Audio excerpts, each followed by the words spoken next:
Hi, welcome back to our channel. I'm Betty with Vanco Real Estate Executives. We are the Homes by Henson real estate team, and we offer tips on Tuesdays, every Tuesday. We're going to do a continuation of our last week's Tip Tuesday, which was on disclosures, and we specifically talked about two really important disclosures that are pertaining to the property.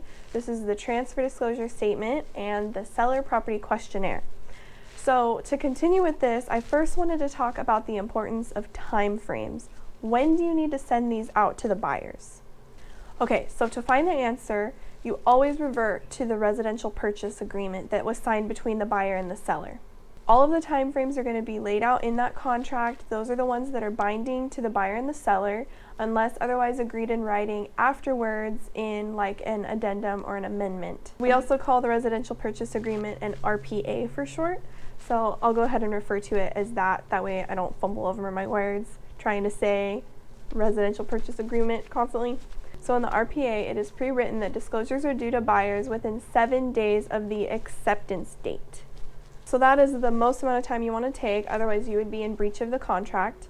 However, once we get that accepted offer, we are hurrying and we are ordering all of the disclosures. There's the natural hazard disclosure, the preliminary report, so on and so forth. So we'll be ordering some disclosures, and then we'll schedule time to meet with you so that you can sign them all, including filling out the TDS and the SPQ, which we talked about last week. And we'll take that compilation of disclosures that you've signed, it's a pretty big stack, and we will send those over to the buyer. But it's always better to get them in sooner because that just gives the buyers more time to review them. That way if there's anything that they may get hung up on, then they can cancel quicker, and then we can get your house back on the market quicker. So we always want to be really proactive in getting these disclosures out to the buyers as soon as possible. The other thing that is definitely worth mentioning, and we did talk about this last week as well, is the importance of being really thorough in your disclosures. And try to remember anything you can, even if you think it's minimal, put it down.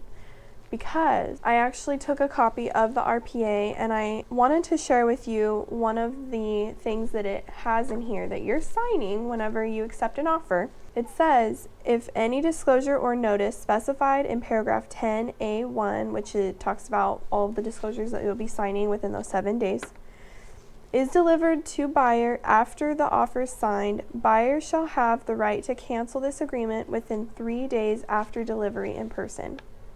So, in other words, if the buyers remove all their contingencies and then you think of something that maybe you should disclose or that you forgot to disclose, that gives the buyer 3 days to cancel, even if they don't have any contingencies anymore. It basically gives them a 3-day contingency to cancel based on that new information. So it's really, really, really important that you put everything down right in the beginning. Just get it over to them, let them know. That way there's no hiccups. If you have any questions about this topic, please feel free to let us know. We love to hear from you. So thanks again for watching, and we'll see you next Tuesday.